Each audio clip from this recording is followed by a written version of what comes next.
আল্লাহ তাআলা বলেন ওয়ালা তাকুলান্না লিশাইইন ইন্নী ফাইলুন যালিকা গাদা ইল্লা আন ইয়াশা আল্লাহ। সুবহানাল্লাহ।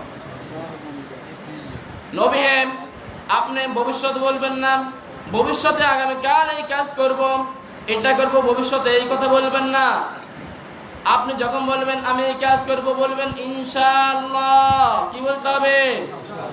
ইনশাআল্লাহ বলতে হবে। এই জন্য আপনি ইনশাআল্লাহ বলেন না, এই জন্য আমি 15 দিন ওহী পাঠাই নাই। সুবহানাল্লাহ। হে নবী, আপনি ইনশাআল্লাহ না বলে ভুল করেন নাই, আপনার কোনো গুনাহ নাই, নবীদের কোনো গুনাহ নাই, নবীদের কোনো পাপ নাই, গুনাহ নাই, তারা হলো মাসুম, তারা হলো বেগুনাহ, তাদের কোনো গুনাহ থাকতে পারে না। আপনি যে মা ইনশাআল্লাহ বলেন না, এটা আপনি ভুল করেন নাই, এটা আপনি পাপ করেন নাই, গুনাহ করেন নাই, আপনি ইনশাআল্লাহ বলেন নাই। আপনি ইনশাআল্লাহ বললে আপনার উম্মতরা ইনশাআল্লাহ বলবে, আপনি ইনশাআল্লাহ বলতে ভুলে গেছেন, এই জন্য আমি 15 দিন পর্যন্ত ওহী পাঠাই নাই। সুবহানাল্লাহ। কি বলছে? আপনি আগামীকাল এই কাজ করব, আমি আগামীকাল এই 3টা প্রশ্নের উত্তর দিব। কি করব? আমি আগামীকাল এই 3টা প্রশ্নের উত্তর দিব। তারপরে তো বলেন নাই ইনশাআল্লাহ আমি আগামীকাল আল্লাহ যদি চান তাহলে আমি আগামীকাল এই 3টা প্রশ্নের উত্তর দিব, এই কথা বলেন না। এই জন্য আমি 15 দিন পর্যন্ত ওহী পাঠাই নাই। সুবহানাল্লাহ। তাহলে আমরা আগামীতে ইনশাআল্লাহ এটা ব্যবহার করব তো? বলেন ইনশাআল্লাহ, বলেন ইনশাআল্লাহ। আপনি কোনো কাজ করবেন, দেখান কিছু জিনিস যদি আমল না করতে পারেন, কিছু কথা যদি মনে না রাখতে পারেন, তাহলে কি শুনলেন? হুজুর বাক্কা ওয়াজ করছে, কি ওয়াজ করছে মনে নেই, বুঝলেন নাই? হুজুর খুব ভালো ওয়াজ করছে, ভাই কি ওয়াজ করছে কিছু মনে নেই। কি হলো? কিছু হয়েছে? কিছু কোনো লাভ হলো না। আমরা ইনশাআল্লাহ আগামীকাল থেকে, এখন থেকে আমরা আগামীকাল এই কাজ করব, এই ঘরটা করব, আমি আগামীকাল লক্ষ্মীপুর যাব, আগামীকাল ঢাকা শহর যাব। কি বলতে হবে? ইনশাআল্লাহ। বলেন কি বলতে হবে? সবাই বলেন কি বলতে হবে?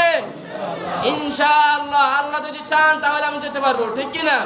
আল্লাহ যদি না চান যেতে পারবো না। কিছুদিন আগে দেখলাম এক ছেলে ইটালি যাবে। কোথায় যাবে? ইটালি যাবে। পরের দিন ওকে, মানে যাবে, আরে আগের দিন বলছে ও সব ওকে, এখন পরের দিন যাবে। যাওয়ার আগের দিনে সে ইন্তেকাল করছে। হুন্ডা এমন জোরে চালাইছে, মানে খুব বাপ বোঝায়। হুন্ডা চালাতে কি মনে হয়েছে কি হেতে একটা কিছু, তো মানছে কব কি হ্যাঁ অমুকে হুন্ডা চালাইছে, মানছে এই কথা কোনোর আগে তো আমরা শেষ। মানছে যে বলবো হ্যাঁ অমুকের ছেলে খুব সুন্দর একটা হুন্ডা নিয়ে আর 1.5 নিয়ে ঘুরতেছে, তা আপনি এই কথাটা শুনবেন, শোনার আগে তো আপনি শেষ, শোনার আগে তো আপনি কি শেষ, শুনতে তো সময় দিলেন না। যেটাই ইউজ করেন, যে গাড়ি আপনি ইউজ করবেন, আস্তেও না জোরও না, মধ্যম আওয়াজে, মধ্যম গতিতে, ঠিক কিনা? এটা হলো সুন্নাত, ঠিক কিনা? আপনি এমন জোরে চালাইছেন, পরের দিন ইটালি যাবেন, এর আগের দিন আপনি শেষ, ঠিক কিনা? তো আমি আগামীকাল অমুকে যাব, এই কাজ করব, এটা করব, সেটা করব, কি বলতে হবে? বলেন ইনশাআল্লাহ। কি বলতে হবে? আল্লাহ যদি চান তাহলে আমি করতে পারবো, ঠিক কিনা? আল্লাহ যদি আমাকে হায়াত না দেন, আপনাকে হায়াত না দেন, আপনি যাইতে পারবেন? সম্ভব? আপনার দ্বারা সম্ভব হবে? কোনো সম্ভব না। আপনার শরীরের মধ্যে কোনো শক্তি নাই, আমার শরীরের মধ্যে কোনো শক্তি নাই। যে শক্তি আছে এগুলোতে কিছু হবে না। আল্লাহ তাআলা আমাকে, আমার উপর দয়া আছে, মায়া আছে, রহমত আছে, এই জন্য আমি সব কাজ করতে পারি, ঠিক কি না? তো আমরা কোনো কাজ করব ইনশাআল্লাহ, এই কাজ করব, কি বলবো? ইনশাআল্লাহ। আবার আপনার একটা কাজ ভালো হয়েছে, আপনার একটা সুখবর আসছে, কি বলতে হবে? আলহামদুলিল্লাহ। কি বলতে হবে? একজনকে বললাম ভাই কেমন আছেন, কয় ইনশাআল্লাহ। ভাই কেমন আছেন, আবার কয় ইনশাআল্লাহ। বুঝলেন নাই? কোন জায়গাতে ইনশাআল্লাহ বলতে হবে, কোন জায়গাতে আলহামদুলিল্লাহ বলতে হবে সেটাই জানে না। আছে না নাই? বলছি ভাই কেমন আছেন, বলছি কি ইনশাআল্লাহ। এখানে কি ইনশাআল্লাহ হবে? কি হবে? আলহামদুলিল্লাহ। বলছে ভাই আপনার নানি মারা গেছে, আলহামদুলিল্লাহ। এখানে কি আলহামদুলিল্লাহ হবে?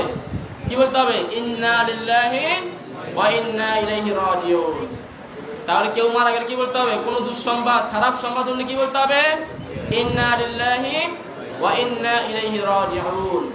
আবার আপনার কোনো সুখবর শুনলেন, কোনো ভালো সংবাদ শুনলে কি বলতে হবে? আলহামদুলিল্লাহ। কি বলতে হবে? আপনার নাইনাত হয়েছে, আপনার ভালো একটা সুখবর আসছে, আপনার চাকরি হয়েছে, আপনার ব্যবসা উন্নত হয়েছে, আলহামদুলিল্লাহ। কি বলতে হবে? আলহামদুলিল্লাহ। কোন একটা খারাপ কথা শুনছেন, কি বলতে হবে? আস্তাগফিরুল্লাহ। কি বলতে হবে? আস্তাগফিরুল্লাহ। একজনকে বলছে, ভাই আপনি তো বিধবা হয়ে গেছেন। কি হয়ে গেছেন বলেন না? কি হয়ে গেছেন? বিধবা হয়ে গেছেন। বিধবা, বিধবা বোঝেননি? বিধবা কারা কর? যে তার বউ মরে যায়। কেন বলছে ভাই আপনি বিধবা হয়ে গেছেন, কিন্তু খুব কান্নাকাটি করে। আরেকজন বাড়িতে, তার বাড়ি থেকে এসে বললো, ভাই আপনি কান্নাকাটি করেন কেন? ভাই আমি তো বিধবা হয়ে গেছি। কয় মাত্র আপনার ওয়াইফকে দেখে এসেছি, তিনি কাজ করে, আপনি বিধবা কেমন হয়েছে? আপনার ওয়াইফ তো এখনো জীবিত, আপনার ওয়াইফ তো এখনো জীবিত, আপনার স্ত্রী তো এখনো জীবিত, তা আপনি বিধবা হয়েছেন কেমনি? সেটাই তো জানি না, সেটাই তো জানি না। হে হুনি কি কাঁদতেছে, বিধবা হুনি কাঁদতেছে, কিন্তু তার ওয়াইফ যে এখনো আছে, এখানে সেই বিধবা হয় নাই, সেটাই জানে না। আসে না এরকম হুশ না কি নাই, মানে যাতে মাঝে তাহলে ঠিক একটা কথা আছে না। তাহলে যে জায়গাতে যেটা বলতে হবে সেটাই বলবো ইনশাআল্লাহ। বলেন ইনশাআল্লাহ। তাহলে আমি আগামীকাল এই কাজ করবো। কি বলতে হবে? ইনশাআল্লাহ। বলেন ইনশাআল্লাহ।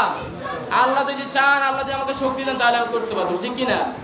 আল্লাহ যদি আপনাকে চান, শক্তি দেন, তাহলে আপনি এখান থেকে বাড়িতে যেতে পারবেন, ঠিক কিনা? আল্লাহ যদি আপনাকে এখানে হায়াত শেষ করে দেয়, যেতে পারবেন? পারবেন? পারবেন না। যারা 50-60 বছর বয়স দোকানে বসে থাকেন, ওই দোকান থেকে যে আপনি নামাজ পড়েন না, দোকান থেকে বাইরে যেতে পারবেন, এর কোনো গ্যারান্টি আছে? কোনো গ্যারান্টি নেই। যেই 50-60 বছর হওয়ার পর, বয়স হওয়ার পর দোকানে বসে থাকে, নামাজ পড়ে না, লজ্জা হওয়া দরকার। লজ্জা কোথায়? যে দোকানে কে করতে নামাজ পড়ে না, দোকানে বসে থাকে আর সুরুট টানে। কি টানে? বিড়ি টানে, সুরুট টানে, আর মনে করে কি এটাই জীবন। লজ্জা হওয়া দরকার। আপনার দাঁড়িয়ে চুল সব পেকে গেছে, এত বলার পর আপনি আসেন না, নামাজ পড়তে আসেন না। দৈনিক আপনি 5 ওয়াক্ত না পড়তে পারলে 1 ওয়াক্ত পড়েন না। কয় ওয়াক্ত পড়েন? 1 ওয়াক্ত পড়তে আসেন। 1 ওয়াক্ত পড়তে পড়তে বসে যাবেন ইনশাআল্লাহ। বলেন ইনশাআল্লাহ। এখন যারা নামাজ পড়েন না, তারা ওয়াদা করেন যে আমরা ইনশাআল্লাহ আজকে থেকে, বলেন ইনশাআল্লাহ, আজকে থেকে